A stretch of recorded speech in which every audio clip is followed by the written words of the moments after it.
Reina smiled cheerfully, as if she were passing through the gate of a good friend's house, and then did just that. I rally myself up, and then go through the gate too. On the other side, it hadn't been maintained very well, but it was clear that the lot was magnificently wide. It's a very nice plot of land, though. It actually looks really nice. It wasn't quite what you think of when you hear mansion, but it was very clearly a vast place. Yeah, whenever anyone hears mansion or manor, they think of your goddamn house, Keiichi. But here, this is just big place. Kind of almost just seems like a large, like a recreational center, with like a large open space or like a gym or a stadium. I guess just some large like empty like room. Almost seems like from the outside anyway. Just people to like go in, just do whatever.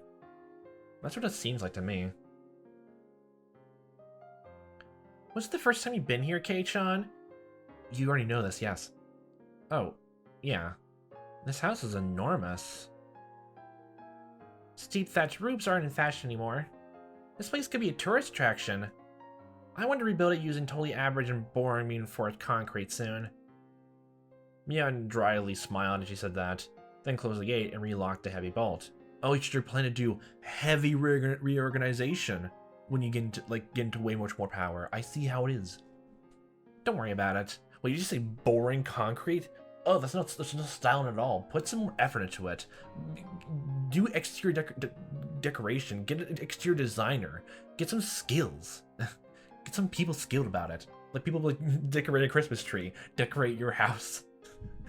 Don't worry about it. Things have been dangerous lately. Gotta do at least this much during the daytime. Yeah, you're right. It was imagination, but I thought I saw the hint of a shadow or a smile. Don't say maybe. Well then, good sir and madame, I shall show you inside. Please, come this way. Mian bowed to us like a worker at a high-class hotel, then pivoted on her heel and began to walk. Reina gripped my stiffing arm lightly. Keiichi-kun, you're too tense. You came to see me, Chan, remember? You don't need to be that nervous. That's right. You're just thinking about oh my gosh, this place is so rich. How do I even enter the situation? I don't want to be offensive. Well, that's not exactly what you're thinking, but still. Go along with it. Go along with that thing that just came up right now. When I get nervous, I tend to let everything show my face. I'll stop tensing up. Even if something were to happen, there were two of us. Oishi-san and subordinates were waiting outside the gate for us too. Far off enough, though. There was nothing to worry about. Oh, they'll just be here to make sure they'll arrest everyone inside, but doesn't mean there's nothing to worry about between you and Reina now. Don't worry about that. You probably won't get harmed or murdered in any way, shape, or form. After thinking about that much, I realized my nervousness was already gone. I laughed at myself. Manipulate your own emotions and brain. Okay, I love this. What's this? This is an entryway. And also, it's a vase. Man, what's with the stone on top of the newspapers? That's a vase. It's in the way. It's not in the way at all. There's a pile of newspapers on the floor of the entrance. There's a large rock on top of them. Is that what you call rocks in vases? I know, that's not what it is, but it's just so funny. I don't understand why something like that was here. Reina noticed me looking at it questioningly and giggled. Reina, do you know?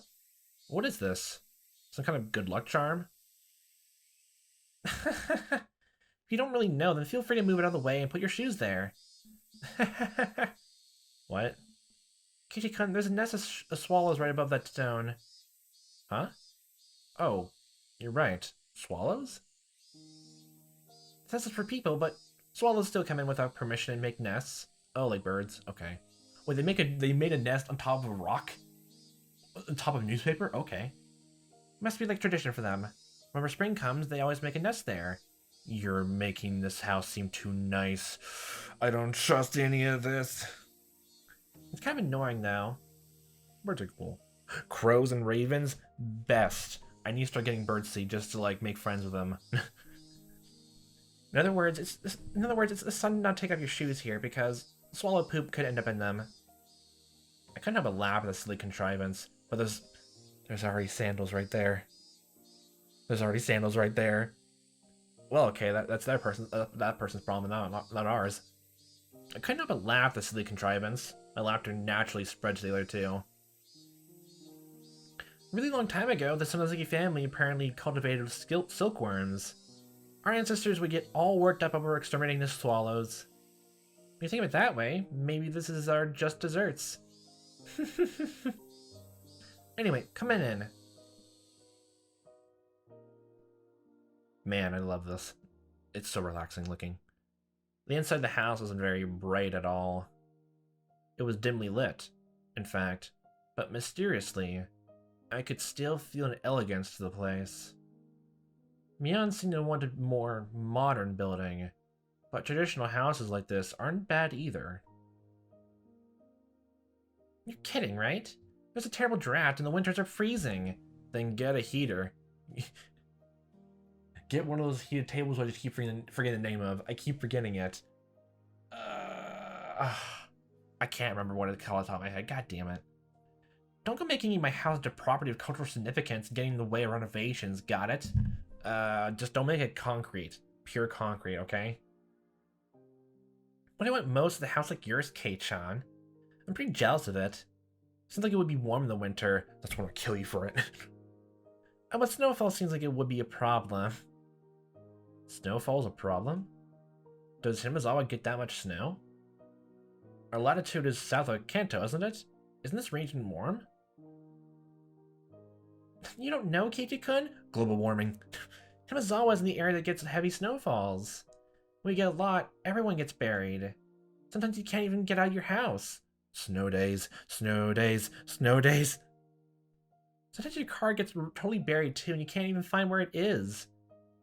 That just means they go up to almost like, you're literally just to your shoulders then. I wasn't aware of that. Hinamizawa, was that bad a place in the winter? Your parents, have interesting tastes of where to move.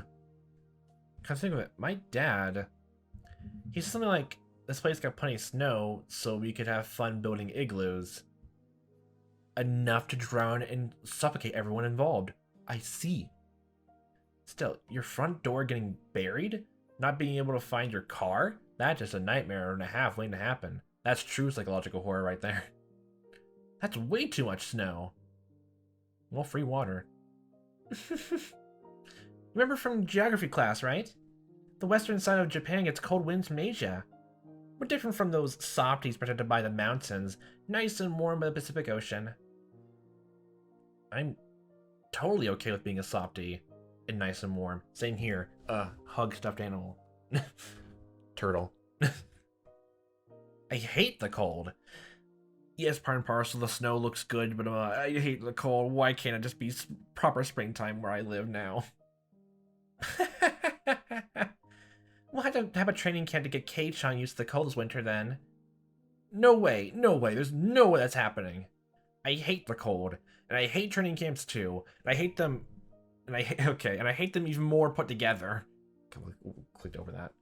Mion laughed more uproariously than she ever had, and told us she'd bring out some tea, and left her seat for the moment. Wormwood tea. Best tea. Still, there's a lot of fun things to do in the winter. I bet our club would be a blast then. Just the three of us.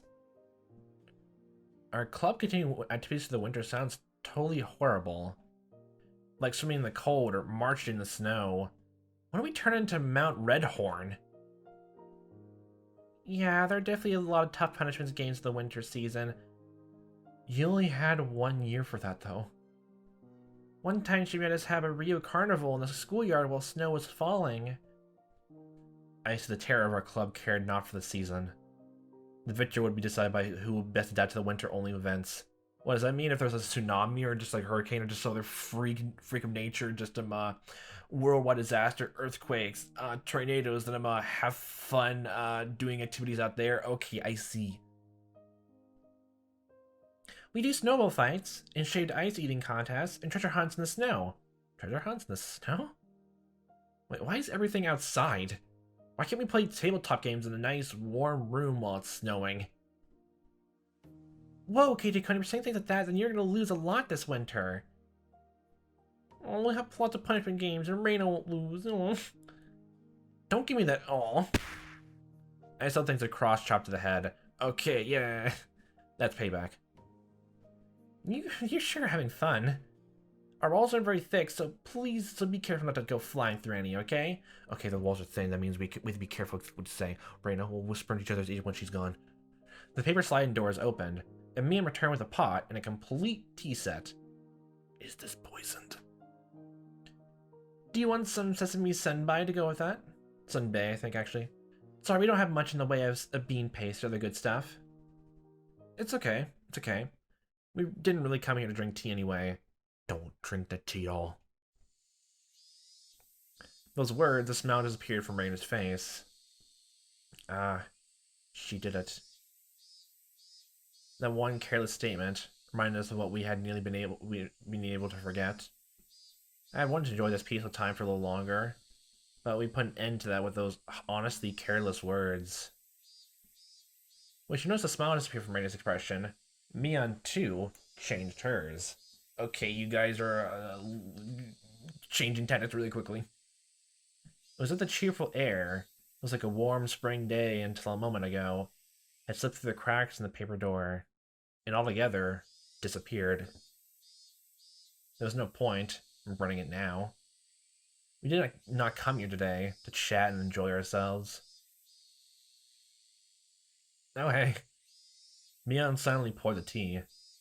During the time, both Reina and I sat kneeling without uttering a word. Reina, go forward. You talk. Here you are. You're gonna completely gloss over that because you know what's gonna happen. Drink up. We couldn't even mutter a word of acknowledgement to those natural words of courtesy. There's no poison or anything. I'll only believe you when you take a sip first. Do you just trust me that much? Yes. Because you can, like, just say no, Keiichi, and just say, like, I think you would put tobacco sauce into this, like, Tabasco sauce. That's upsetting. Mian gave a bitter smile at that and let her shoulders droop.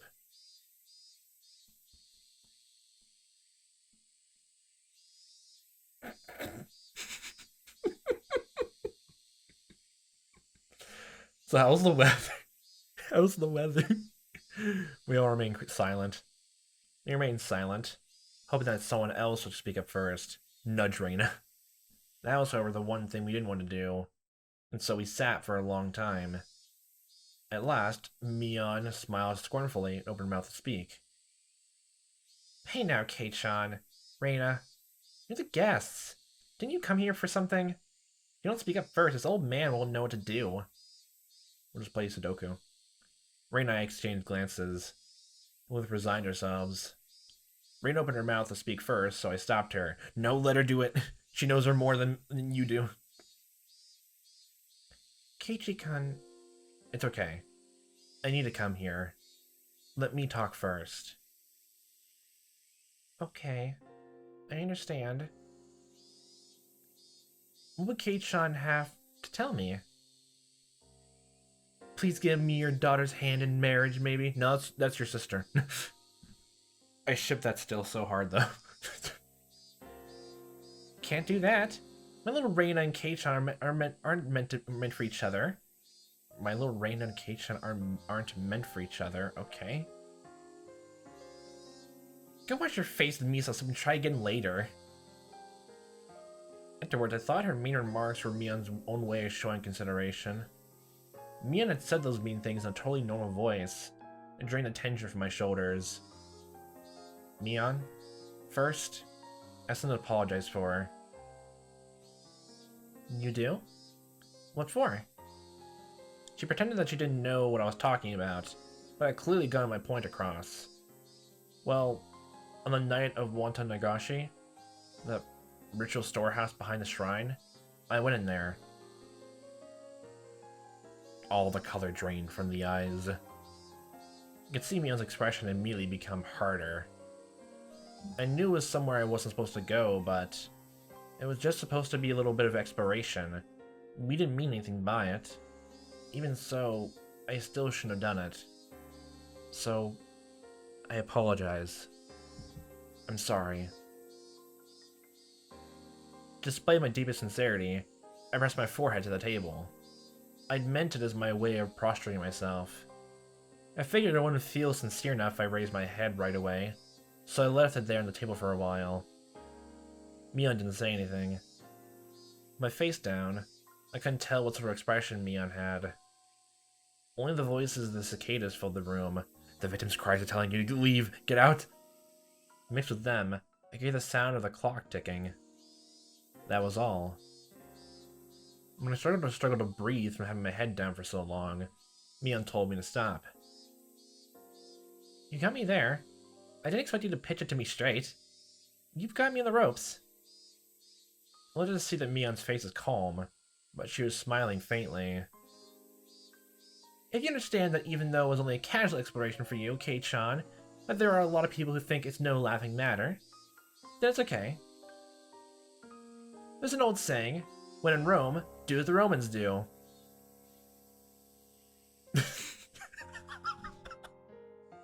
No comment. It's been days since then. Maybe too late, but I apologize. What I did was wrong. Please, forgive me. I could feel pitiful tears welling up within me. If I'd done this sooner, maybe nothing terrible would have happened. Don't go down this route again. Don't you dare. It's okay. If you know what you did was bad, then that's enough, right? It'll be enough. We'll resurrect everyone else who's died so far because you weren't, you weren't man enough to, apologize. I swear that's a line that could have happened right here. Mion spoke like it was someone else's problem, and I wasn't happy about it. You kill our friends and the mayor just because I couldn't apologize and admit my own crime. You kill other people for this. You killed your own sister for this. Michan, Keiichi-kun is apologizing seriously. I think maybe you should respond seriously as well. I am being serious, though. Do I not look serious to you, Reina? You're smiling. That's not serious at all. You don't. Reina was giving her tit for tat, and so the room's atmosphere quickly began to grow sharper. She was right. Even though I came here to speak from the heart like this, it felt like she hasn't been taking this seriously. Obviously, Reina isn't fond of that. Keiichi-kun, you can get up now. Let's tell her everything. That looks like what Michan wants too. I had known it would turn out like this from the beginning. Hadn't I come here prepared for that? I mustered my willpower and bit my lip. Mion? Why are you pretending to be Shion? You called Rikichan Sadako the day before last, right? I don't remember doing so. If you have a reason to think so, could you let me hear it? It was evening before dinner. Oh, it was evening before dinner time. Rikichan should have come here. Bring a big bottle of soy sauce. To have you share some with her. Mion was trying to keep from showing any reaction, but I didn't miss her eyelid twitching just a little bit. Why do you think that?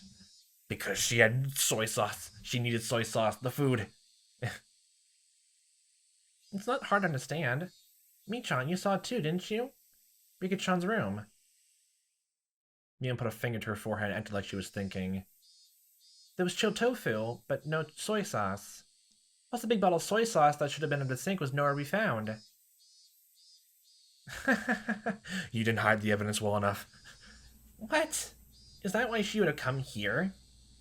Mion, drop the act. You wrote it yourself in the notice, didn't you? That you'd share your soy sauce? She scratched her head. I heard her ever so faintly click her tongue. It was as though we found out she purposely given too little change to a servant. That's all I could feel from her. Then, Michan, Rikichan, you hit her. Reina hesitated for a moment. You can tell that she didn't want to use the word erased. Don't worry, Satoshi just transferred. Satoshi just transferred out. Don't worry about it, guys. and that she was struggling to find another word. That was really supposed to be the end, wasn't it? For you, anyway. What are you talking about? You didn't foresee that Rika-chan would tell Sadako-chan that she was going to your house, did you, Mi-chan? Oh, that's why. Then Sadako-chan called. Might Rika be imposing on you? Yeah. Probably just like that. You sound just like her. Mi-chan, you were in a bit of a bind then, because someone knew that Rika-chan had come here. So you decided to lure Sadako-chan here too. Lure her out? Like how, I wonder? Mion prodded at Reina on, as they're trying to get to the good part of an interesting story. Oh boy. I, however, knew. I've been watching Mion change the whole time. She was restlessly twirling her fingers. She clearly lost her calm. And like in the whole thing about talking about Sadako, like she kept blaming that Sadako was cursed. My God, again, oh my God, Jesus! I had to kill Rico. I had to kill you, Sadako. But it's because you're cursed. That means I had to do it. I had to do it. Oh my gosh! What was the point of like getting rid of Rika at all then, if you knew they lived together? I guess they like walked together for anything then, of course. But oh my God. Of course. It was really only a slight thing. And only I, who'd been watching her this whole time, would have known. Mion was panicking. What Reina was saying must have been bullseye. It probably went like this. Sadako, I actually made too much dinner today, so why not come over and eat? Rika-chan came earlier and already ate some. Something like that. Scratch. Mion's nails dug into her knee. There's no recordings of the phone conversation or anything, so how do you know that much? How do you know that much? I know it because the dinner that Sadako-chan made for the two of them was plastic wrapped in the refrigerator and it hadn't been touched. For a few moments, Mion's face was frozen in utter amazement. She looked like she couldn't believe this person in front of her was Reina. She's way more smarter than anyone else, apparently. I don't trust her at all. With just that to go on, how'd you even guess what we said over the phone? It's a long explanation, so I'll get to the point. I'm psychic. The contents of that refrigerator provide a vivid account of what you said over the phone when you lured her out. Her jaw dropped, her jaw remained on the floor. Maybe pick that up and put it to your, your skull. That was the only way I can describe her face. I can't leave you alive. That's... I had no idea I had such an incredible detective right next to me the whole time. I can't believe you figured out everything, down to the phone conversation, just from what was inside the fridge. You've got me there. You've got me. You got me. You've got me.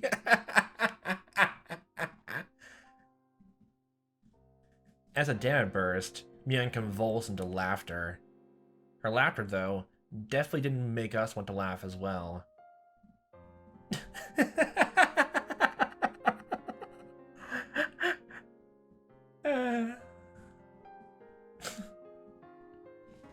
Mion grew tired of her dumb laughter, heaved a big sigh, and scratched her head. It almost seemed like Mion had lost a detective punishment game for the club or something, and the punishment had been decided. It was death! I'll poison the tea! Oh, how fun that would have been if it were true. An incredible detective. Mi-chan, you're the one who guessed what Oishi-san told us. He called me an incredible detective too. As soon as she heard Oishi-san's name, Mion's eyes began to display panic more clearly, so anyone would be able to tell. Mion? The police suspected you for a long time now. Oishi-san's officers had the house under observation so they could break in any time. Mion attempted to feign calm, but it looked like she was having a hard time with that. Part of her couldn't believe the police had her surrounded, and she closely examined Reina's facial expression. However, she couldn't detect a hint of falsehood. Finally, Mion sniffed the fact that the police were encircling the house. Was the mayor Michan too? Were Tomotaki-san and Takano-san you as well? Mion didn't answer her rapid-fire questions. I could clearly see impatience in her eyes, which were still feigning calm. At last, Mion, who had been sitting there lazily, readjusted her cushion and set herself upright. I don't think we've ever seen her sprite just go to pure, just closed mouth, just smile, actually. It's always smug. In that moment, the atmosphere in the room changed completely. Mion's expression also changed. The impatience and wonderment in her expression disappeared, and she became so solemn you would think she was going to conduct a tea ceremony. I could sense it. It was now, in this moment. Mion had ceased to be Mion, but had changed to Mion Sonozaki, the current heir to the Sonozaki house.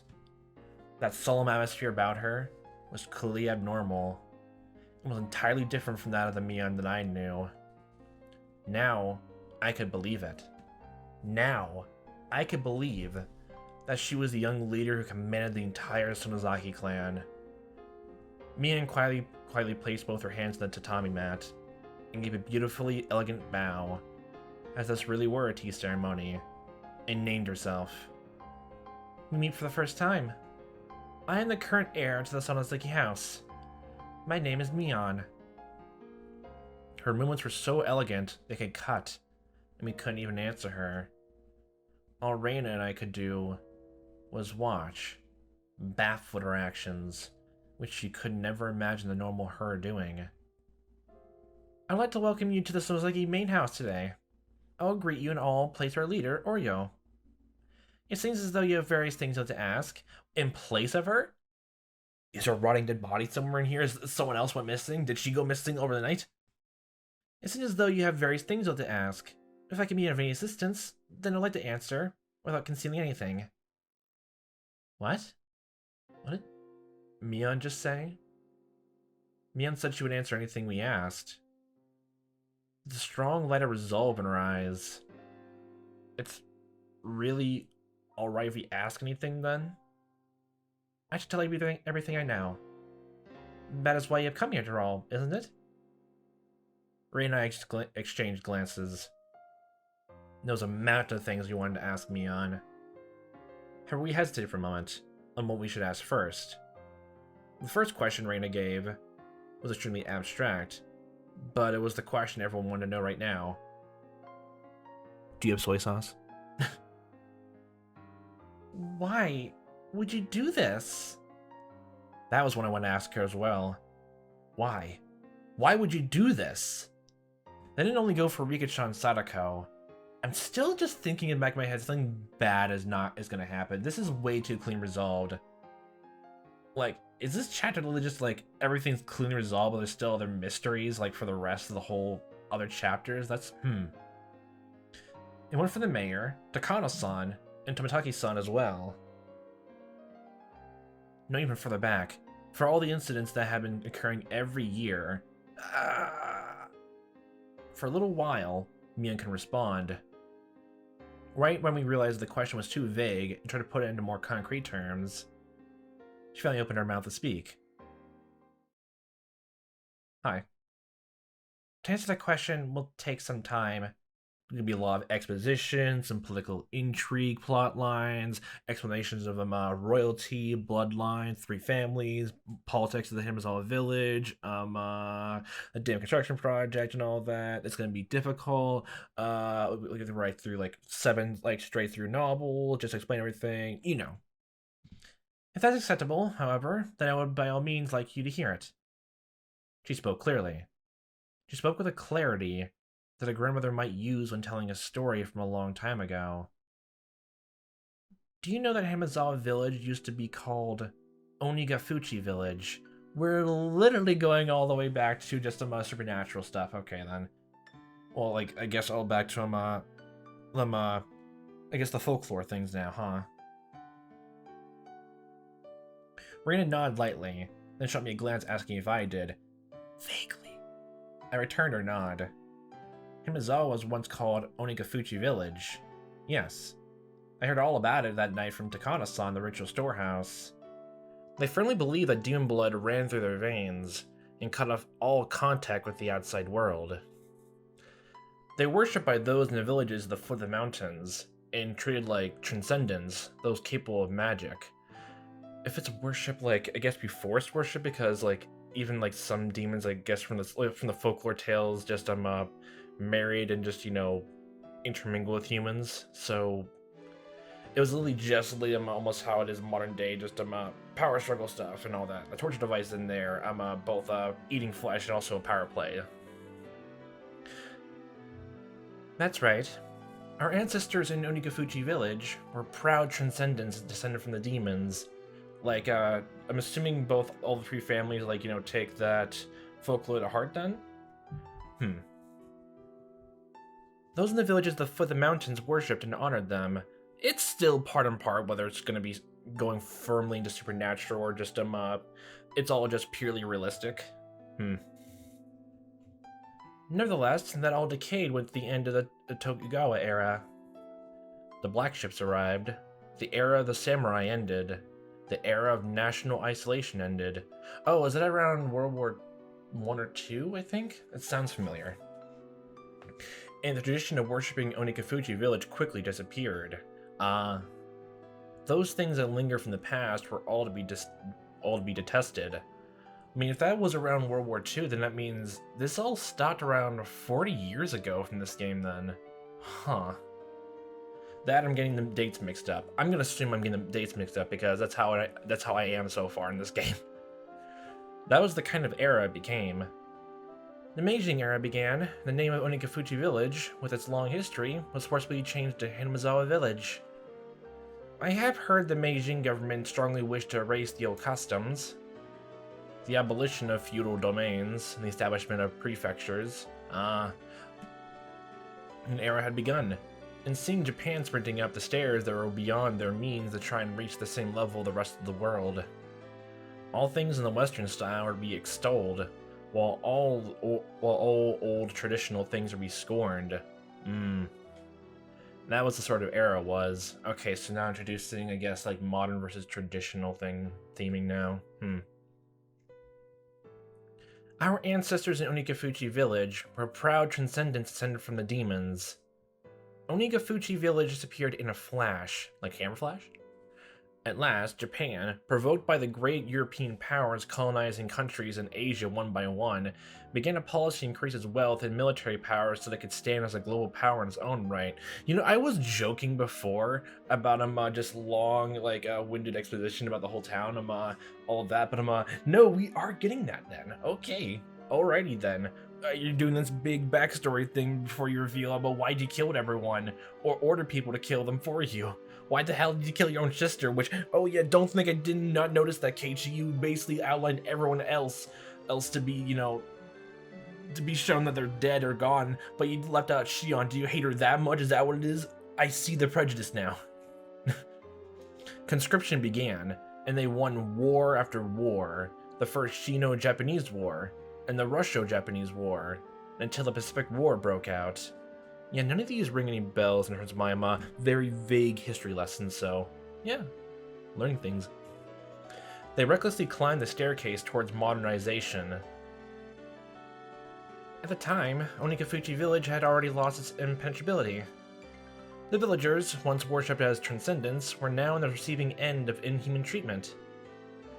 The sacred Onigafuchi village had been groundlessly labeled as an isolated village of those afflicted with incurable diseases, a mere shadow of its former self. It's in the precipice of an era of hardship. Okay, if we're gonna take the supernatural element, I guess more like completely just into the cups here, like demons are a thing, then like I can totally just imagine like everyone, like the government and people just involved, try to isolate from the village, because like just from that one line alone of incurable diseases, whether they believe they were demons or not, or they just saw those people who like weren't looking, they didn't look like humans to be literally just looked to be like people with bodily disformities. And that to some people they just look freaky. Those began harsh days where one would suffer unreasonable discrimination just because people knew one was from Onigafuchi. The children in the village at the foot of the mountain were taught not to go near Hinamizawa because filthy germs were rampant there. Oh, okay. Children who come into contact with children in Hinamizawa would cry and wail as their parents purified the spot they were touched by rubbing salt on it. Okay. One of the adults said to the children that if you got lost in Hinamizawa, you'd be kidnapped by demons, cut into pieces, and devoured. Okay, so literally, it literally just turned into a wide-scale us versus them narrative in the country's own borders, no less. Okay. Never ever go near the terrifying village of the man-eating demons. That's what he taught to them. Who's he? Another said that during a famine long ago, the people of Hinamizawa gathered up all the corpses they discarded into the dry riverbeds, then cooked and ate them in order to survive. Groundless stories, but said in such seriousness. Baseless slander added to the baseless slander, making Onigafuchi village's historically accurate, thrilling history all the more believable. Historically accurate history? That's weird. That's a weird way to phrase it. Just oh my gosh, all these things really happened. We have evidence and records and tools and rituals and practices that prove it. But these like terrifying stories make it even more believable than they already were. That's a weird way to phrase it. Perhaps the chain of undue discrimination was a manifestation of the people's anxiety towards the uncertain times. Like people didn't even really know like what happened back then, or if it was just folklore then. Of course, the story didn't end only with the perspective of children. If anyone found out you were from Onigafuchi, you'd be turned down from any job you applied for. Okay. People would even go back on engagements and marriage proposals. Alright. We don't get you demons, get on out of here. We don't need your blood in the human gene pool. As to the marriages where one partner had lied about it, as soon as the truth got out, they were made to divorce. It even caused trials. Witch trials? Okay. So it doesn't even matter if like they try to like really just like excommunicate from the village, then literally anyone just like knows that you came from there, then you're basically ostracized no matter what then. Wowee. This place is truly hell then. Sink into the swamp for all we care. It even caused trials. They would appeal that where one came from wasn't an important enough reason to divorce. They would, however, lose their case. Oh, okay then. Lying about one's birthplace apparently constitutes a heavy act of misrepresentation of marriage. Why? I don't know marriage laws both in US or in Japan right now, so, but why? That's... Well, it's 1980s, so I guess it's way much more rampant, which makes sense. I think I touched upon a tiny bit before, even outside the whole demon-human thing before it was brought up. That's terrible. I've heard about such discrimination towards those in small villages in civics class. Huh. But that's like, it seems like a too drastic of a means just to kill, just because you change the padlock of a place and someone walked inside there. That's literally... That seems like overkill. Because the very second it comes out that, you know, people inside the village killed their own just because they were looking into their history, it makes things even worse. Especially if you know the police in other towns are actively looking into the, you know, the Oyashiro-sama's curse, which happens every single year. And if you feel like you can't do anything to stop it, you actively contributed to it. Unless you have another reason as to why, like you attacked and killed everyone, Neon, like you have a personal reason why you do it. To me, it just feels so callous and too cold. to give any sympathy. I've heard about such discrimination towards those in small villages in civics class. Just because others knew you were from a tiny hamlet, you would be subjected to every societal disadvantage there was. A modern form of bullying. Though I only memorized that because it was going to be on a test one time. You see, this is why you pay attention in school, Keiichi. Exactly. I recalled being suspicious about it, unable to believe such discrimination occurred in modern Japan. Oh no, don't worry. It does. Not in terms of just Japan, just how you're phrasing it there, but yes. My god. Even if you can't really see it, even if you don't read in newspapers and all that, it's still everywhere. Woo. Well, I suppose I can't say they weren't asking for it. Our ancestors were proud of the demon blood flowing through them. They lived their lives boasting about it and scorning those that foot the mountain after all. Yeah, that's kind of their own fault then. They struck fear into the villagers down there with their mystique, and demanded gifts of dread and tribute. With that, Mion smiled for the first time, albeit in self-mockery. During the Pacific War, despite the slogans that all the country was acting as one, those from Hinamizawa continue to suffer all manner of discrimination. No, this definitely reminds me of just like even during the World War, even though there's many people like helping to go like into the war effort, like both women, like, you know, discriminated against, and also like LGBT folk and all that, like being discriminated against like very heavily, even though they're doing their best. Literally, it seems like it's going down that route too. There are too many ways to count. They would send their husbands and sons to war, and the women on the home front would suffer greatly too. My grandmother remembers it well. She remembers it being a difficult time. Even that bitterly long war, however, finally ended in 1945. Okay, so just from all the, I guess, the eras thing you're talking about before, that must have happened way much longer before then. Okay. Or like you're just touching upon World War II again here. Hinamizawa had lost many male hands, but at last, their fathers and husbands and sons returned to them. Of course, there were many who didn't come back. Nevertheless, for those in Hinamizawa, who were at their limits, barely able to maintain the village without the men, the return was a very happy thing. MacArthur's GHQ set to work on drastically improving mindsets and strove for the abolition of unfair discrimination. We're literally just getting a giant history lesson then. Like, even if, like, I'm pretty sure Hinamizawa doesn't exist. But, like, just know Japanese history then. Huh. MacArthur GHQ. That came out of nowhere. They could feel day breaking in the dismal night that was the previous era. Hinamizawa was on the verge of returning into a ghost town. Ghost town again. We're bringing that up again. Wow.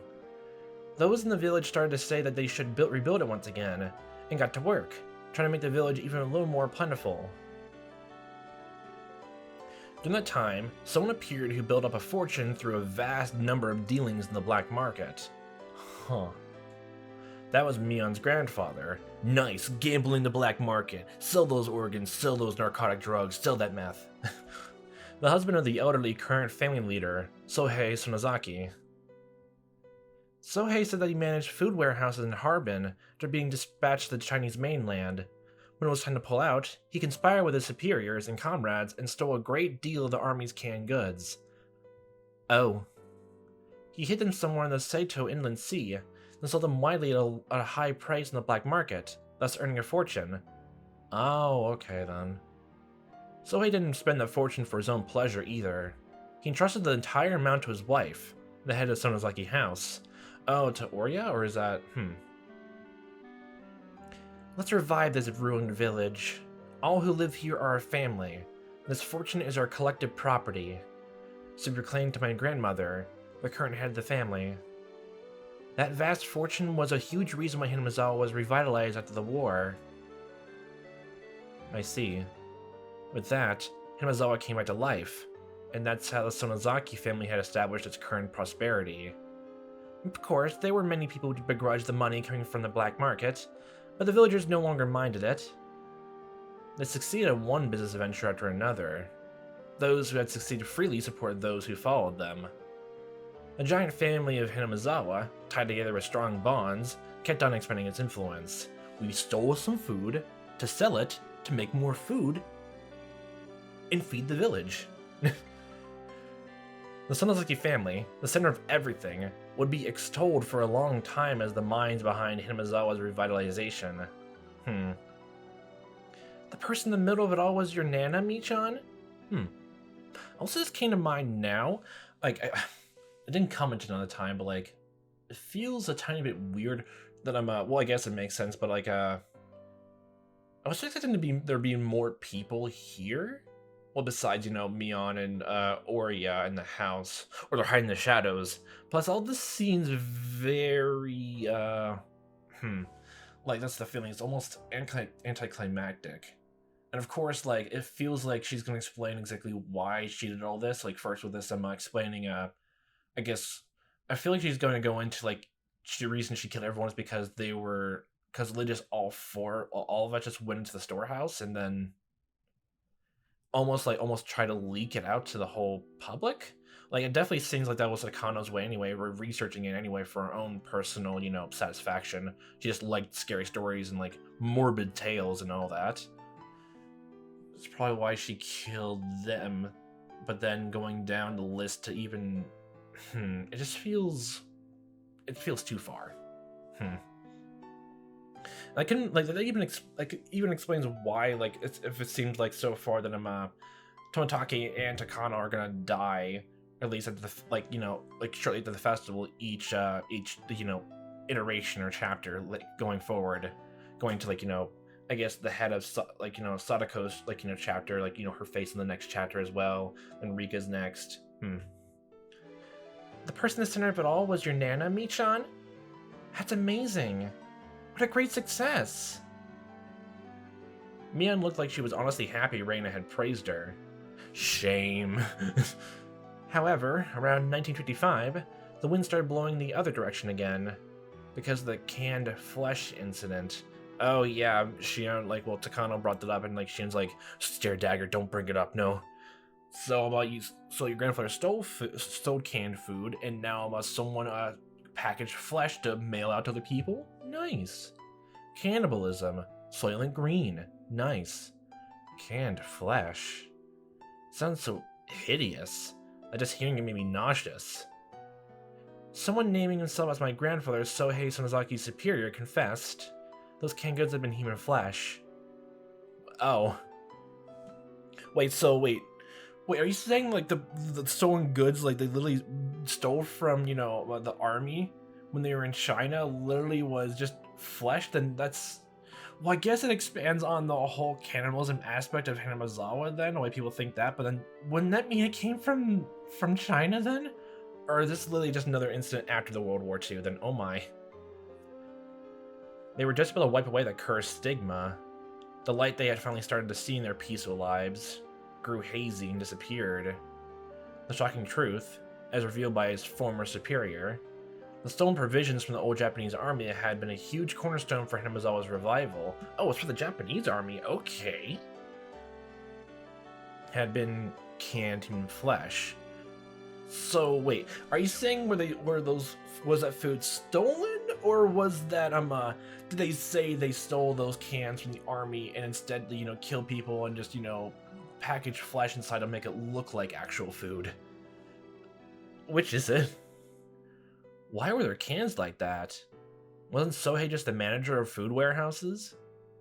His superior revealed that Sohei Sonozaki did not have the job of managing the food. In reality, Sohei's job during the war had been to exterminate pestile mice and to transport the corpses of those with infectious diseases. Oh. It had been unfair treatment, all because the lowliest of his origins. As a result, though, he had returned safely without having been sent to the front lines or being detained. Perhaps that was the only fortunate thing to happen to him. Finally, Sohei was enlisted as an assistant at a military medical institution. There, however, he found something even worse than the low, scorned, depressing customs of Onigafuchi village. In the research they were carrying out... Could that have been... Well, you know... Was like, would this be, what was it, I'm trying to think of equivalent in US. Yes, research, when the U.S. government like just took random citizens off the street and like gave them drugs, and like that incident helped inspire the myth of Polybius. Is that what you're going for? The equivalency of that, like the Japanese government like took citizens and like did that research on them, kind of stuff, without their knowledge. The bacterial corpse in the old Japanese army or whatever. Keiichi-kun, you've heard of that? I thought you didn't like scary stories, Keiichi-kun. What could it be? I was pretty sure it was Unit 731. Oh, it's Area 51. Like, all this is going over my head. I'm wondering, like, I'm assuming all this is common knowledge then, or at least, you know, I guess a fun factoid for, I guess. It's literally just like, for the US, like, just learning, just showing all the scary stories of like Bermuda Triangle and like, you know, Area 51 aliens and, you know, other supernatural phenomenon then. It was a nightmare unit that devoted itself to researching terrifying bacteriological weapons to break the deadlock in the war. They used many innocent people as fodder for horrible human experiments. Okay, I get the gist of it then. They methodically observed how many days a new strain would take to kill the victims. Wow! Nice. How many days it would be when injected? How many days it would be when swallowed? Okay. They dissected many people to find that out. It feels like it's going even beyond just how the US did, like... That seems almost like similar to like how Joseph Mengele did in like World War II on the, I guess, the Soviet Union side. Sometimes they wouldn't bother waiting until they were dead, and dissected them while they were still alive. They would strap them into centrifuges while still alive, and crush them in decompression chambers while still alive. Oh, so my joke about inner press was gonna come into play later on? Okay then. When a live human decompresses, all the holes in their body get pushed outwards, and their intestines get pushed out of their anus like a snake winding out of it. That's a very vivid description, Keiichi. I thought you said you didn't like this kind of stuff. I have a feeling I saw something like that in a documentary one time. You feel like you saw it. That's a vivid description. That's a vivid description, you. That makes me sick. And they still hate Hinamizawa, huh? You said it.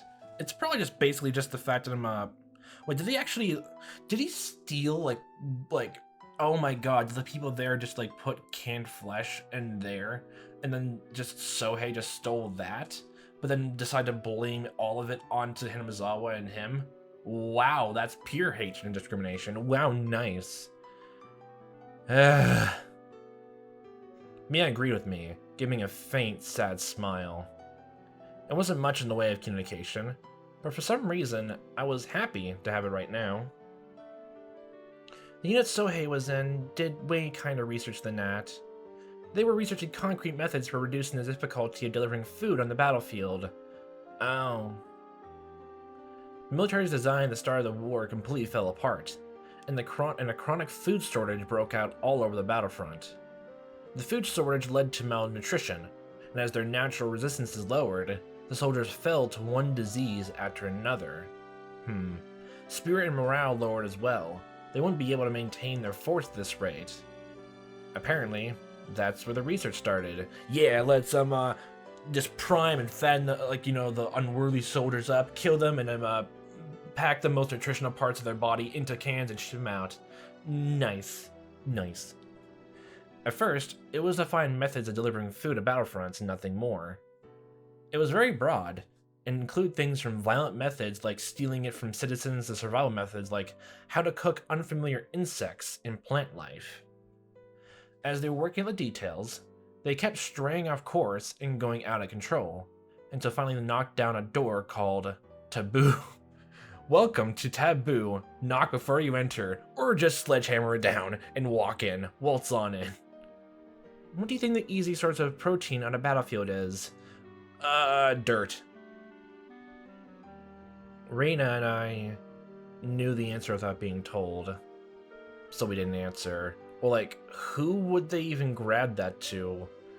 Did they actually grab, like, people from Hinamizawa just to do that? Oh god. Oh no, that makes it even worse than if it's like Hinamizawa people, like they decide to grind up and just put into canned food. Then you ship that out, because then it'll just paint more of a picture onto Hinamizawa itself, while the government did it instead. That's right. They were researching ways to handle using humans as food. Soylent Green is people. Nah. Fighting onwards, sometimes eating the flesh of enemies and sometimes that of allies became the ultimate service paid to their country. They were deathly serious with this doctrine. It really is a riot. My grandfather was despised as someone who ate human flesh, yet they had gone above and beyond that. Apparently he always thought about it too. Even if he was a vulgar, man-eating demon, there were far more ugly demons than he.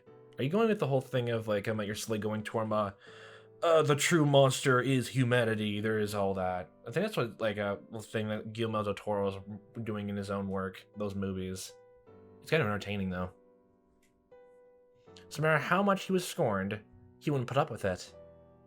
At last, they had a handful of test prototypes of food. When the soldiers learned it was human flesh, however, the scientists couldn't make anyone eat it. So it was apparently sent to the front lines. Oh my god. The cans were labeled meat substitutes, and so that they wouldn't accidentally eat it themselves, they stand at the bottoms of the circle. The starved soldiers on the front lines apparently loved all the prototypes they were sent. And no one on the front lines was Hinamizawa residents, so technically they also turned having demon blood being pumped into them. Nice. In a roundabout way. Not genetically speaking. Among them, those cooked in soy sauce, bring that up again, like it was sukiyaki, loved the most. Come on, Michan, stop. I'm getting sick to my stomach. Oh my god. Reina really was pale-faced, and she looked like she was having difficulty continuing to sit on her knees. So, Reina, for no particular reason, after Mion gets arrested, or like, the police talk to her, would you like to get some, sukiyaki? God. Mion looked like she had more to say, but she sighed lightly and stopped there. Then, those canned goods your grandpa brought back. I don't know if it's true. So he denied it was human flesh up until the day he died. However, those who begrudged Hinamizawa's sudden revival called him a savage for making a fortune from selling human flesh. The villagers began to be scorned again. Oh, it's probably not even that, it's only just, you're selling the flesh anyway. I guess so. They returned to a time where children would be jeered at and have rocks thrown at them. I guess that goes with the whole thing of, like, why the town's residents, like, all band together really quickly just for all that. It makes sense now. Even more so. The stifling sounds came back.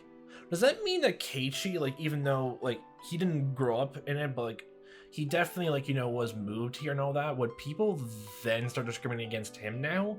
Just because he started living here, like, I guess, around, like, 12 years?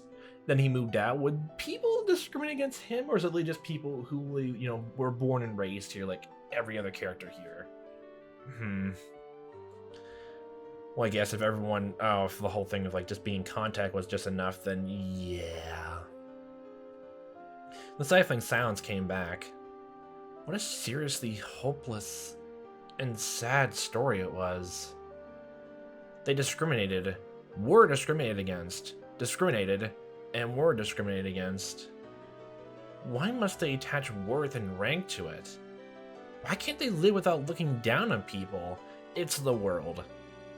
Sometimes people just have the most, it's basically just confirmation bias. You have a negative impression, or you didn't like someone, and then you find a reason why to hate them, and you start harboring more hatred on them, learning that. Then when you find out that was wrong, they're actually a very nice person, people are still going to dislike them. Well, they're going around and around in circles just to justify why they hate someone, or they find a good reason before why you hate them. Then you start dogpiling onto that, but you find out they're completely innocent. People that justify why they started hating them in the first place, even when it was wrong. So they start disliking them, and hatred blooms, and discrimination, and all that. It's all the whole type of mess. It's just, yeah. Why can't everyone enjoy life together? Because some people don't want to have fun. I didn't know. My grandmother, the family head, once told the children of the village this. If they throw a stone at one of you, then two of you must throw stones back. Yeah, this thing's going on the whole thing of like, if there's gonna be a lot of people discriminating against you, there's like the whole thing of like, whether you should just take it, and maybe it'll stop. Well, that's just like, the same thing happens with bullying anyway. Either you just sit and take it, but get injured in the process, or when people when you start getting bullied back, or like people start hating you for no particular reason in general, you just retaliate and just to protect yourself and to, I guess, maybe somehow change their mind. Even if like the other side doesn't change their mind at all, you're still protecting yourself anyway. That's really just it. The children asked her, "What if they threw stones at two of us?" Of course, the answer was simple. If they throw stones at two of you, throw them back with 4. Yeah. If they chase 8 of you with sticks, drive them off with 16. If they slander 30 of you, yell back with 60. Finally, the children asked, "What if we're attacked by 1,000 people?" Even the answer was simple. If 1,000 people attack you, then everyone in Hinamizawa will stand up against them. And all this happened before the damn construction product came to be, and that's why everyone parsed through and became together and all that. Then started highlighting, I guess, stragglers who didn't fully decide to unify with the town itself. It makes sense.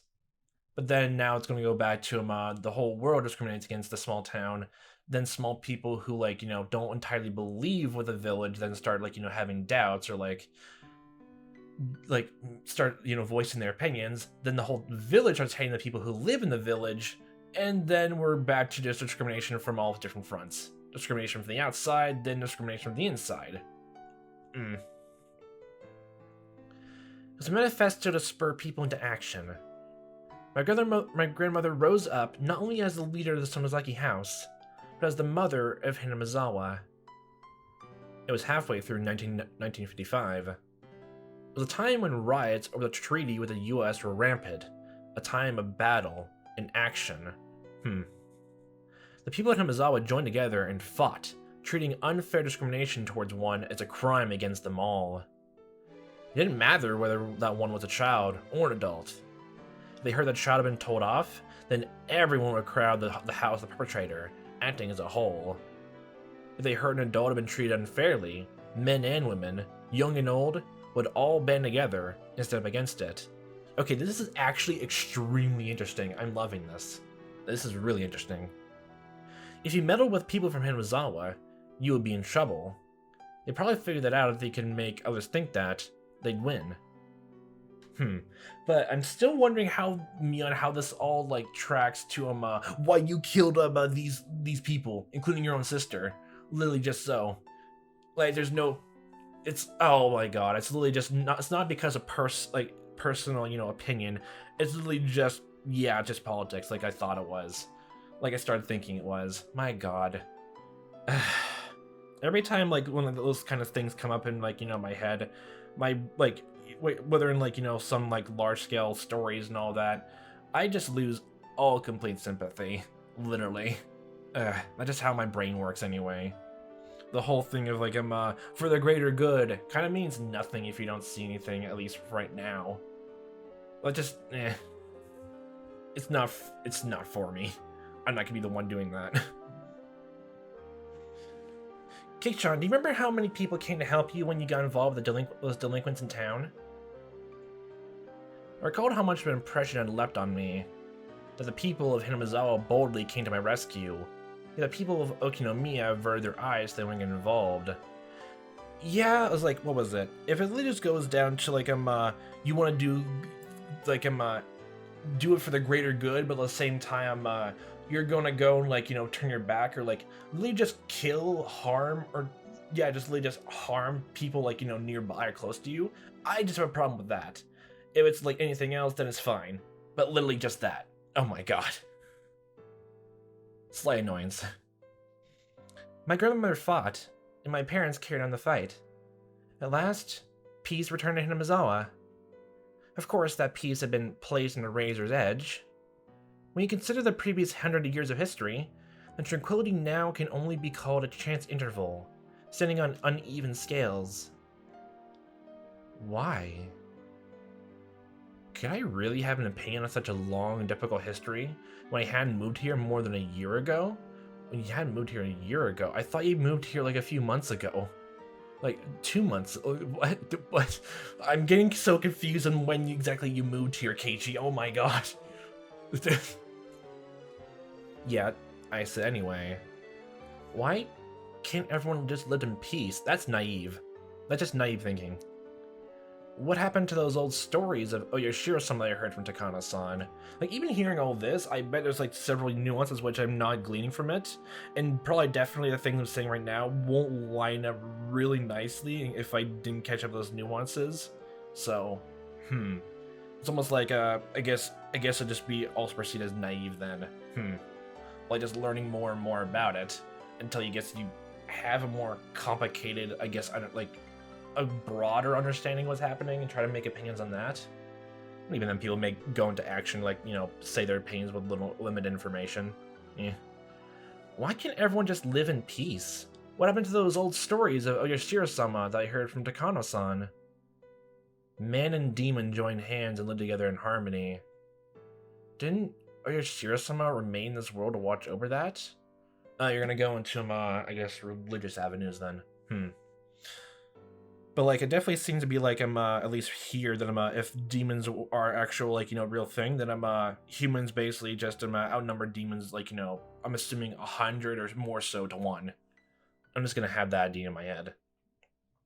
It's a fairy tale. Yeah. I mean, not even if those people and the demons were real, the Oyashiro-sama who mediated between them wasn't. The Oyashiro-sama wasn't real. Is that why Oyashiro-sama's curse happens? Can it really even be an Oyashiro-sama's curse if Oyashiro-sama doesn't exist? A cool gust of wind blows in from the outside, fluttering Mion's long and beautifully clear hair. The wind is answering, Oyashiro-sama does exist. You're speaking blasphemy. Mion kept a refreshing smile, without answering. It didn't even change her expression, but even that became a silent answer. So that Hinamizawa village may once more be Onikafuchi village. So that we may again be sacred existence, worthy of worship. That was the earnest wish of our ancestors in Onikafuchi. And the mission of those who inherit the demon in the Sonozaki main family. Those who inherit the demon? Well, for generations, the Sonozaki family has had a custom, including the character for demon and the leader's names. Oh yeah, okay, we're going to the tip section then. If you write out my name on your hand, it should appear plain as day. I traced the word Mion on the palm of my hand. Oh, just Mion? Oh, she's right. The character for demon is in there. That's actually kind of cool, though. That's honestly very cool. I love it. Not only my name either. The demon is engraved on my body as well. Oh, okay, a tattoo. When she said that, she quietly rose and began to lay her hand on her clothing. It's okay, Mi-chan. You don't need to show us, okay? Thank you. With just that exchange, I guessed what she meant.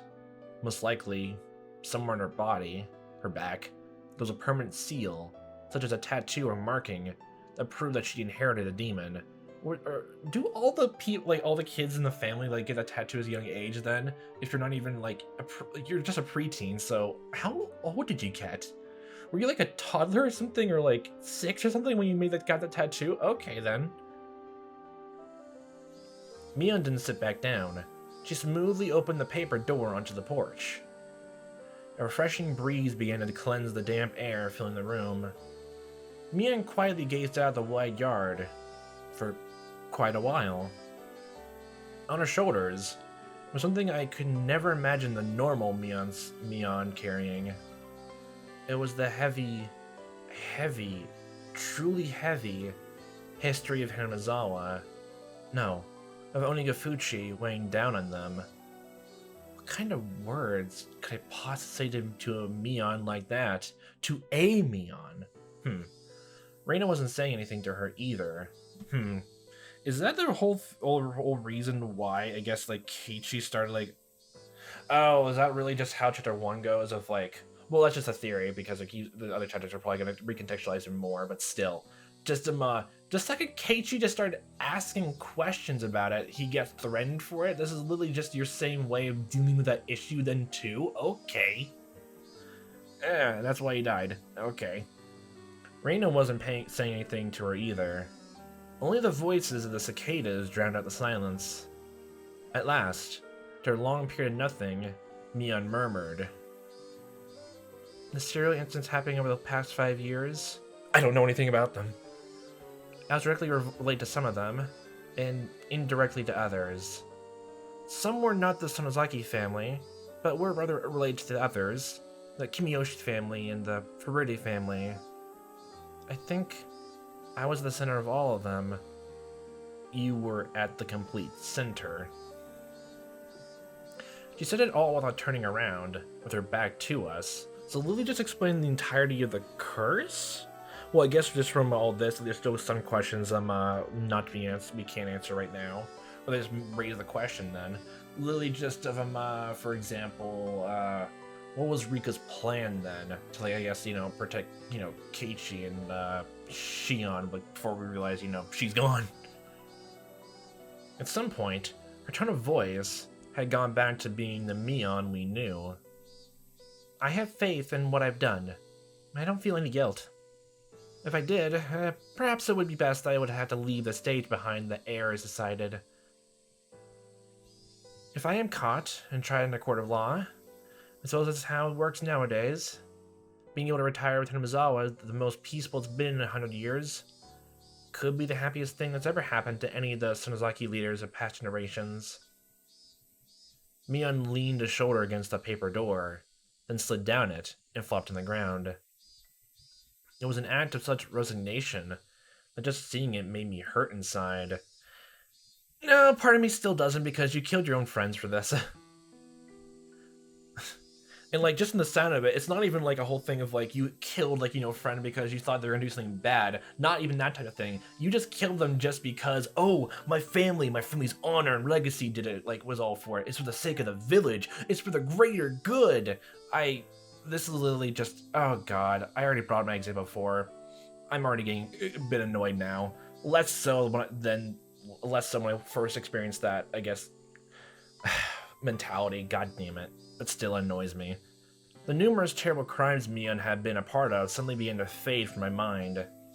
Hey, Mion, I don't care what happens to this. Can you just try to struggle as much as you can? Try to run away? Are you saying you want Mion to attack you and try to kill you then? Is that what you're implying here, Keiichi? Keiichi, goddammit. As soon as I began to think that way, Reina's ringing voice filled the room. But Rika-chan and Sadako-chan, you killed them, didn't you, Mi-chan?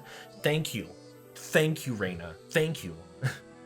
The sharp points of her words stabbed into my chest despite not being directed at me. How dare you forget about them already, Keiichi? You even said you felt like you were gonna... At some point they were gonna be forgotten. Look, here you are now, a few days later, already immediately forgetting about them. Wow.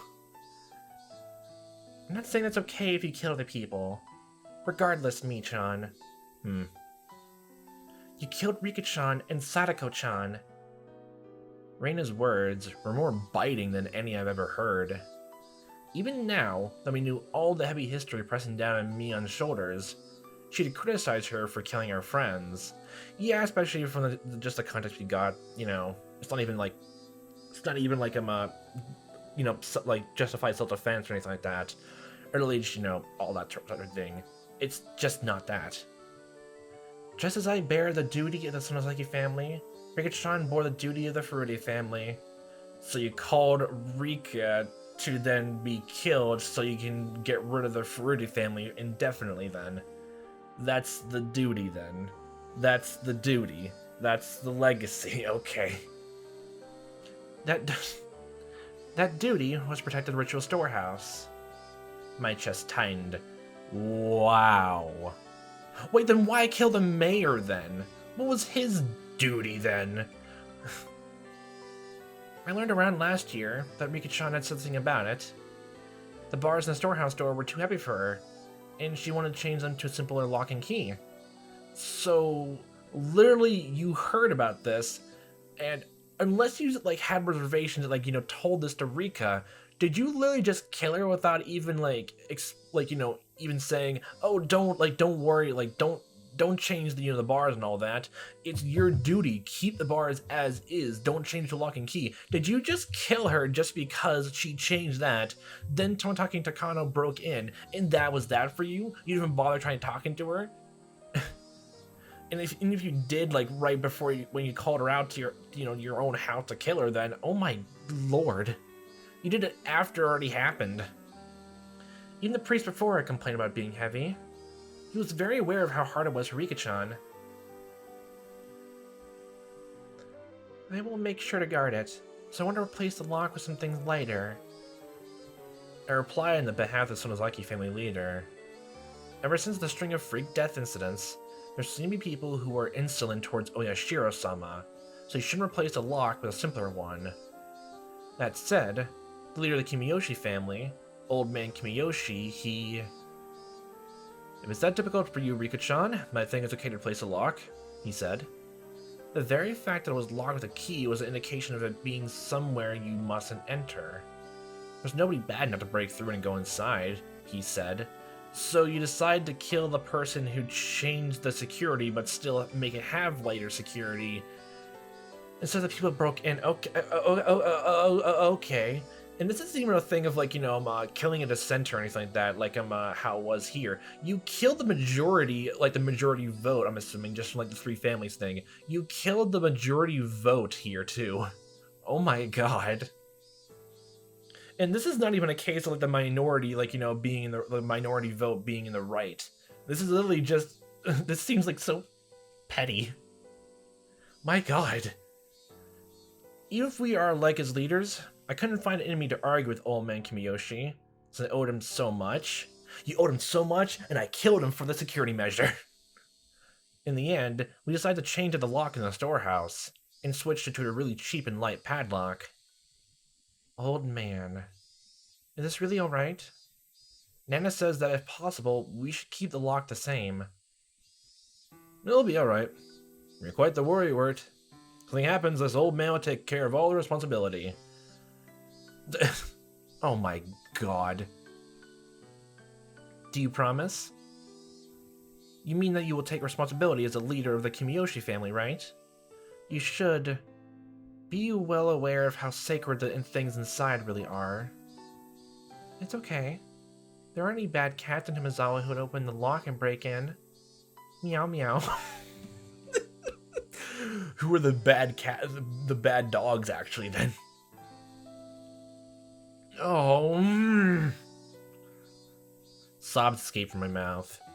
Something hot and wet dripped down in spades and fell into the tatami mat. So Mion, when are you gonna kill Keiichi then because he broke into the storehouse?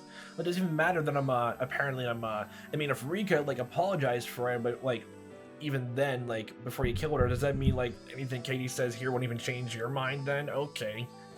And it's not like we can even ask what happened with Rika because she's dead. So, yeah. Something hot and wet dripped down in spades and fell into the tatami mat. I mean, it's not even a thing of, we know there was something, there's no long-standing history that Rika, did anything bad either, so there's no justification in that either. There's anything weird happening around her. Literally, even, two chapters in, she and, Sadako are just complete and utter victims in all this. That's everything that's happened in the curse. And you're saying you both caused the curse, or directly involved with the curse, and then you blame Sadako, literally when Keiichi was in the ladder, and called Sadako cursed. What the hell? I already heard of the thieves entering the ritual storehouse during the Wanton Nagashi festival. There were 4 of them. We decided to act within the day. At the same time, we need to demand that the ones who allowed the thieves to break in, Rika-chan of the Furuta family and Old Man Kimiyoshi, take responsibility. So, wait, are you gonna say that if someone broke into the storehouse, even with the bars up, You would still kill you would still kill them? What the hell? My tears dripped and dropped. Dripped and dropped. Until just now, I decided that was Mion's fault. That she killed Rika-chan and the others. That was wrong. No, it's right. It literally is all her fault, honestly. It is. The one who killed them wasn't Mion. It was me. Okay, we are going into the extreme levels of survivor's guilt. Stop it right here. Go to therapy, Keiichi. I swear to God.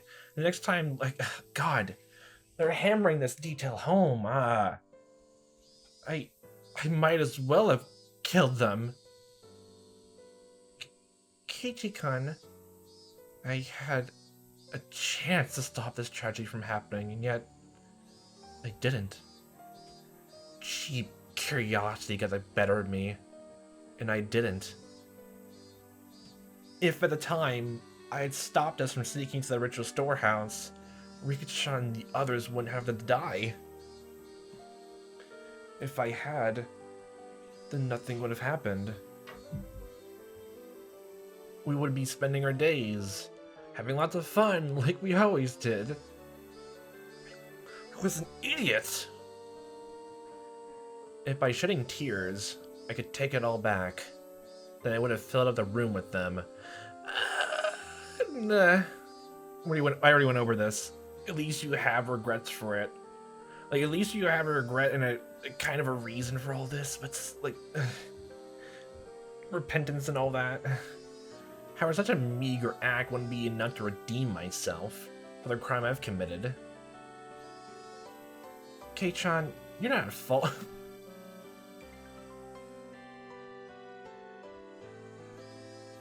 By that logic, that means, like, you wouldn't have killed Takano-san. She had the reason to break in, but she wasn't technically the one who broke the lock.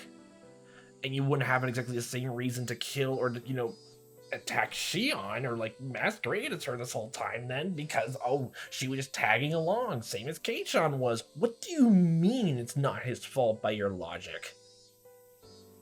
Mia gently began to speak to me, as if trying to reason with me.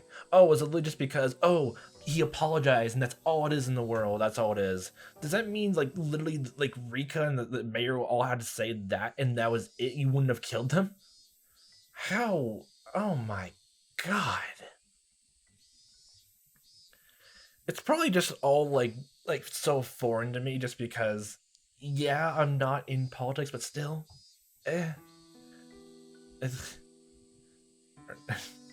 As a leader of the Sonozaki family, I need to act. But given the history of the Sonozaki family, think about it now, it's no big deal. Maybe I should have saved my friends, if it meant casting all that aside. Okay. I yielded to it, and that's why I killed those two. I, Mion Sonozaki, and nobody else, killed them. I had hundreds of chances to stop it, but I didn't stop. I gave in to the easy role that was handed to me, and abandoned all thought of fighting for my friends. So this is my crime. Yeah, it's not even a thing of, being in pure anger and killing them in the moment.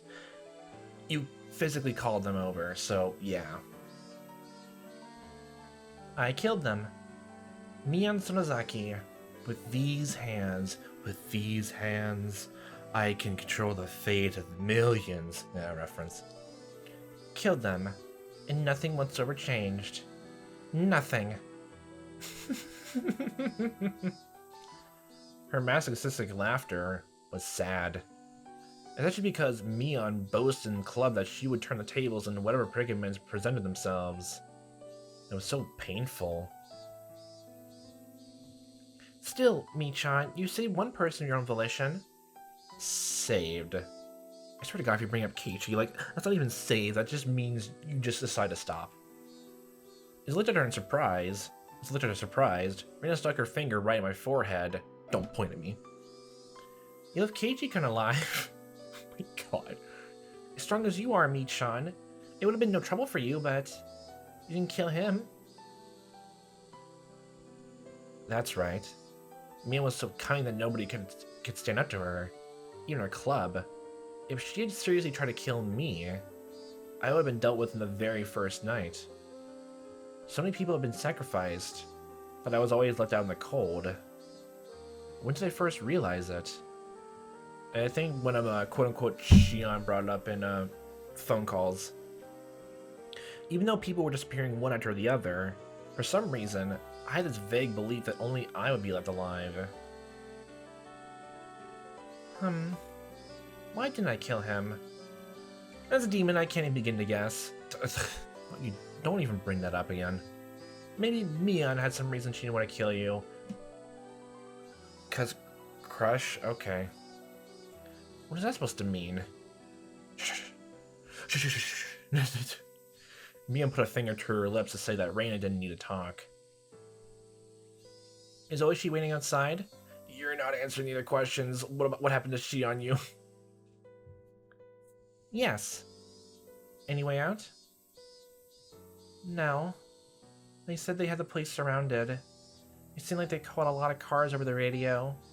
I think they have your entire property surrounded. Is Oreo the Elder okay? Mion fell silent, then pulls out a dagger. Reina's merciless words felt cruel, but they weren't meant to be. Maybe they were trying to lessen her good friend's pain, if only by a little. Maybe they were considerate, like she was trying to help. Please, turn yourself in. Mion didn't open her mouth, but she smiled, just a little. We'll go with you. We'll never leave a friend by herself, except when she goes to detention center or prison. Then we had to go home, for, when the hours close. Crying children and rain are the only things I can't beat. Oh my god. She rose, scratching her head. Her face had returned entirely to that of the usual Mion. I'm well aware of how serious my own crimes are. Even if they accept me turning myself in, I'll probably never be able to come back here. I couldn't say anything. The number of deaths Mion was involved in was just too large. Probably by this point, even indirectly, it's probably just double digits. So much so that maybe recommending that she turn herself in was, in a way, extremely cruel. Well, I guess by this whole explanation, if we're already done here, all it really just explains that I'm a part of it. Like, half of it was directly caused by her. Or, like, her family, and the rest maybe indirectly caused. That's really all it goes with. Like, so half of it was their fault, and the other half wasn't. So, Still interesting clues. So, I'd like you to hear one last selfish request. What is it? 30 minutes is fine. Just let me have some time alone with Kei-chan. You're gonna kill him. Huh? My name suddenly came up. It looked like I was the only one surprised about that. Keiichi-kun, is that okay with you? If you don't want to, then I won't make you. You're right. It's okay if you don't want to. After all, I'm a demon. I don't even think it's even just that. It's literally just, you're just a person who, like, I don't like that distinction like they're going with now. And Kei-chan is a bona fide human who moved here from somewhere else. For us to be compatible, as long as we are sure someone doesn't exist to mediate, simply isn't possible. There was no reason for me to hesitate. Mion had been engulfed by heavy, unopposable tradition. The one who had forced her to kill her friends with her own hands. That was me, and me alone. Again, therapy, Keiichi. Go to therapy. Ugh. In fact, with me cornered, it would have been okay for her to blame me. However, Mion didn't say one word of blame. Far from it. I was guilty of the same crime, and she let me go. Did she ever blame you for it? No. Stop it. Amidst the fate she could not oppose, she saved me alone. I didn't know whether I should be thankful for that. Thinking upon it now, I didn't know how much easier it would be if I were to be granted the same punishment as Rikisha and the others. The only thing I knew for sure was that I had an equal duty to bear, the sins that Mion shouldered. So when it came to Mion's last request, there was no reason for me to hesitate. Sure. It's fine. Thank you. I'd like to thank you too, Keiichi-kun. Reina stood up. Look as she would keep her promise to Mion and leave. Alone. It's fine, Reina. You can wait right here. I just want to go around the yard with Kei-chan. If you're bored, you can go to my room. You can read any manga you like. And if there are any volumes you like, you might as well take them. I don't want to. Steal from her. Michan's books belong to Michan. Reina can bring them back home with her so freely. I don't know what the rules are for Japan, so I don't know if you're allowed to take any personal items inside prison or, any kind of detention facility with you, so take it anyway.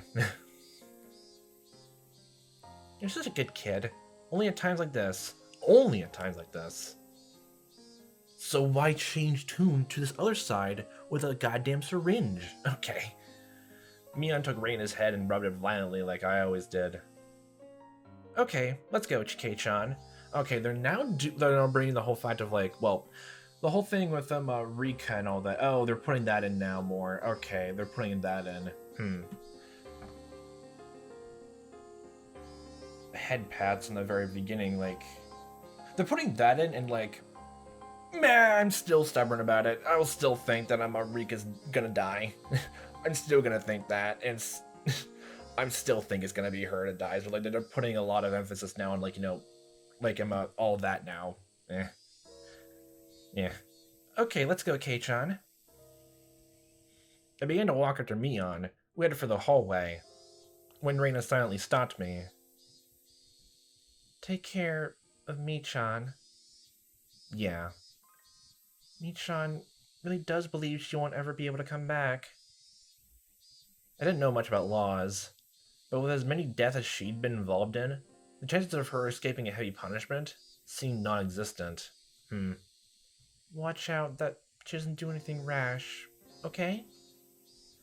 Mia might not surrender herself to justice, but instead chose to put an end to things herself. Oh, okay, we're gonna go to that. We're gonna go that dark. Okay. Reina had already thought that far ahead. Right. I won't let that happen. Reina rubbed at her tears, which had fallen without me noticing them. Okay, then go after her. I nodded and followed Mion, who disappeared out the front door. Oh, nice background. No. I could hear Reina sobbing from their side of the paper door. Oh boy. Why was Michan made successor to the demons? Genetics or all that, or just because elderly speaks and all that? Most likely that. Most likely just that. Oh boy.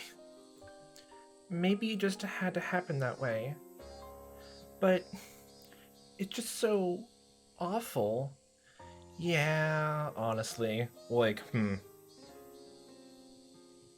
definitely going way much more to realistic, so they just throw out the whole curse idea now. Supernatural biz and all that. So, yeah. It's really just, just pressure from, I guess her own family then. It's really just that, and only that. Something hot burned down my cheeks. They were my tears. I fiercely wiped them away. This was the last of my time I could offer to Mion, so I absolutely didn't want to let her see my tears during it. Mion was already waiting outside the front door.